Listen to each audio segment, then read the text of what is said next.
Hello everyone, welcome to AJJ Engineering. Today I would like to discuss with you about mold ejection mechanism, which comes under mold technology. Ejection techniques. On cooling, the part usually sticks on core. When the mold is open, the part must be ejected from the core. If it is a fairly simple part and the product required is less, it can be manually removed. But when the part is complicated or production required is high, we have to go for automatic ejection. Most of the molds have ejection mechanism to remove the part from the holding surfaces, usually core surface. The ejection can be fully automatic or semi-automatic. The basic ejection techniques are as follows: 1. Pin ejection, 2. D-shaping, 3. Sleeve ejection, 4. Blade ejection, 5. Stripper plate ejection, 6. Stripper bar ejection, 7. Stripper ring ejection, 8. Valve ejection, 9. Air ejection. Pin ejection. This is the most common and simplest type of ejection. The part is ejected by the application of a force by round ejector pins. The ejector pins are fixed in the retainer plate. In operation, the ejector plate assembly moves forward relative to the mold plate. Thus, the ejector pin pushes the part from the core.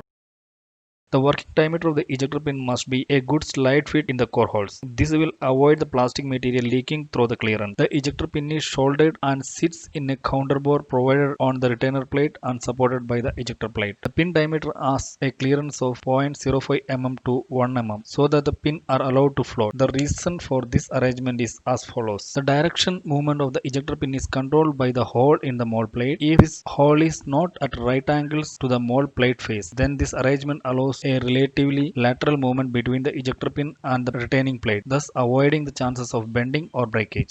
In the injection position of the top surface of the pins will be in flush with the core surface and the bottom surface of the head is flush with the ejector plate. If the pin is projecting out of the core surface, it will create a depression on the part, and if it is below the core surface level, it will form a projection in the component. If the top surface has profile, the pin should be prevented from rotation. The location of pins, quantity and size depends on the part shape and size. The part should be ejected with as little deformation as possible. The ejector pin should be positioned so that the part is ejected evenly from the core. Sudden changes in shapes, corners, deep ribs and walls tend to hamper ejection. Hence, the ejector pin should be positioned as close as possible to these points. It is better to use maximum size in order to avoid stress concentration and maximum number in order to avoid distortion. When a small diameter ejector pin is required, it is desirable to keep the working length to a minimum. This is known as shouldered ejector pin. Pin ejection is the cheapest of the mechanical ejection method. Ejector pins are case hardened in order to get off core and a wear resistance outer surface. H13 is the material generally used. D-shaped ejector pin. This is a flat-sided ejector pin. It is made by machining a flat on a standard ejector pin. It is used for ejection of thin-walled box-type molding.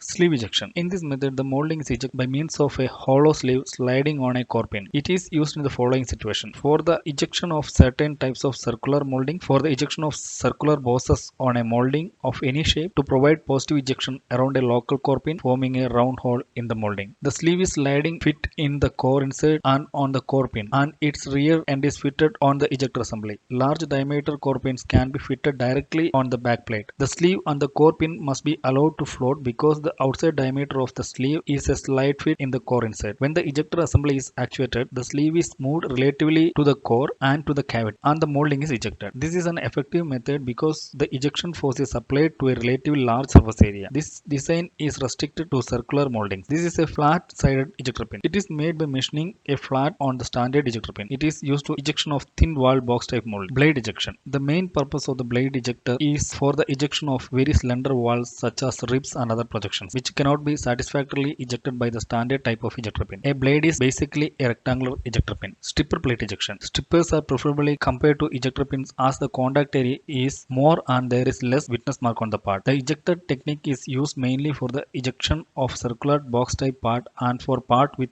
thin wall sections. The core is a sliding fit in the hole of the stripper plate. When mold closes, the stripper plate moves back with the core plate. Once the part is clear of the core, the movement of the stripper plate is arrested, while the core plate continue the rearward movement. The core is thereby withdrawn through the stripper plate and the part is ejected. A stripper plate mold consists of three parts: core plate, stripper plate and cavity plate. When the mold is open, there are two spaces and these are termed as daylights. The stripper plate is mounted on guide pillar. The stripper plate must be sufficiently thick to resist the bending force applied to the plate as the part is ejected. The length of the working diameter of the guide pillar is longer. The reason is that the guide pillar must support the stripper plate over the complete ejection stroke, and in addition, it must still project enough enough to enter the fixed guide bushes when the mold closes. The stripper must sit on taper in order to avoid wear on the molding surface. The angle ranges usually between 5 to 15 degrees per side. Smaller angle is preferred only if the thickness of the plate is less. Any stripper seat must have some preload, otherwise it will flush. The other reason for having a taper shut off are the edge of the stripper and core will not collide if it comes out of the core during longer ejection strokes. If the top edge is damaged, it can be easily corrected by grinding over the taper or top surface. If the taper is loose, it can also be easily corrected by removing material from bottom. Stripper plate actuating methods. 1. Tie rod actuation. A conventional ejector plate and ejector grid system is adopted in this design. This stripper plate is coupled to the ejector plate by tie rods. As the moving arm moves backwards, the ejector rods strike the actuating rod of the machine. The movement of the ejector plate and the stripper plate is arrested and the part is stripped from the core. In this design, the ejector plate does not sit on the back plate of the mold. A separate ejector bush is not included as the stripper plate is guided on the main guide pillar. Length bolt actuation. In this design, the ejector plate is arrested by a length bolt suitably situated within the mold. The fixed mold plate is counter bolt to accommodate the head of the length bolt, and a clearance hole is provided in the moving mold plate to accommodate the nut and lock nut. The amount of opening we get between the stripper and the cavity is equal to the length of the bolt from shoulder to the face of nut minus the thickness of the plate below the counter bolt plus stripper plate thickness. This design is cheaper to produce and the mold is lighter to handle. Telescopic actuation. The length bolt design, the maximum stripper plate movement is restricted by the overall mold height, but including counter bore bush in the plate counter bore, the opening can be increased. This is known as telescopic actuation.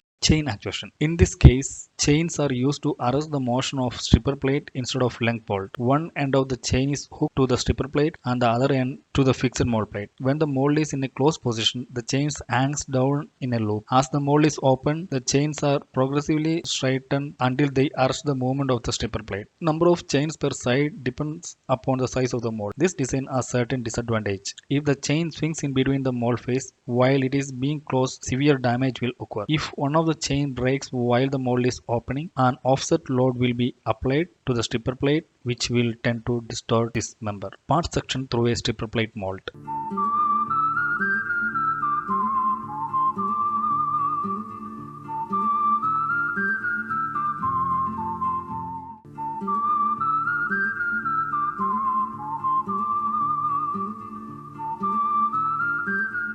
Stripper bar ejection or direct actuation. This method is possible on medium and large size injection molding machine where several actuator rods are used. When they are positioned symmetrically about the center line of the moving pattern, they are used to actuate the stripper plate directly. Stripper ring ejection. Stripper ring are two types. One fixed ring, two floating stripper ring. Fixed stripper ring. Fixed stripper ring are hardened insert in a soft plate. Their advantage is that they will wear less than the softer plate, and even it is worn, it can be easily replaced. The disadvantage is that its misalignment may cause extra wear on the guide pillar. They are usually used in two plate mold where the runner has to cross the gap between the plate and the ring. If we use movable stripper, in this case some material may enter the gap and affect the floating function. Fixed stripper ring are seldom used in other cases except it is single cavity mold for very large part. Floating stripper ring. The floating stripper ring is miniature floating stripper plate. Floating strippers is used when the number of cavity is less or in combination with other type of ejectors. Floating strippers will align with the taper on the core. If there is no taper on the core,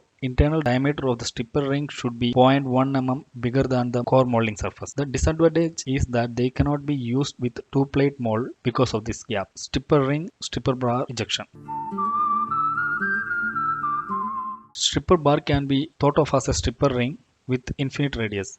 This method is similar to parting surface ejector pin principle. Stripper bar is sometimes used where a number of elongated parts have to be stripped. This can also be used fully inside a part like an ejector pin. The bar is connected to an ejector plate by a tie rod. The ejector element is caused a push against the bottom edge of the part. This method of ejection is suitable for a thin walled box type of part because of the effective ejection area available is larger. A single bar is used along each wall of the part. This reduces witness mark on the surface of the part. Valve ejection. A valve ejector is basically a large diameter ejector pin. It is used for the ejection of large components. This ejector up the ejector force on the inside surface of the molding.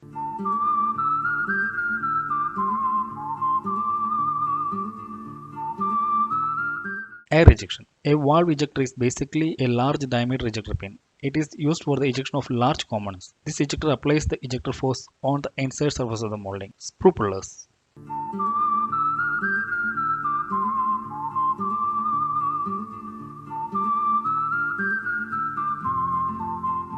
When the mold opens, it is essential that the sprue is pulled positively from the sprue bush. In the case of a single impression mold, the sprue is pulled at the same time as the part is pulled from the cavity. But in a multi-impression mold, the sprue is left in the sprue bush each time the mold is opened. The common sprue pulling method utilizes an undercut or an undercut recess situated directly opposite to the sprue entry. The plastic material which flows into the undercut upon solidifying, providing sufficient adhesion to pull the sprue as the mold is opened. The undercut forms the part of the cold slug well design. The undercut may be of the reverse taper type, or cold slug well can have straight sides and grooves cut into it. A sprue pin is positioned behind the cold slug well so that when ejection occurs, the slug is ejected. A sprue pin is termed as a sprue puller when an undercut is provided on it. Another design utilizes mushroom-headed sprue puller, which is commonly associated with stripper plate design and the underfed design. The mushroom head projects into the runner recess in both the design and is not contained within cold slug well. Ejection force calculation. Force required to strip a molding of a male core can be calculated approximately from the following formula.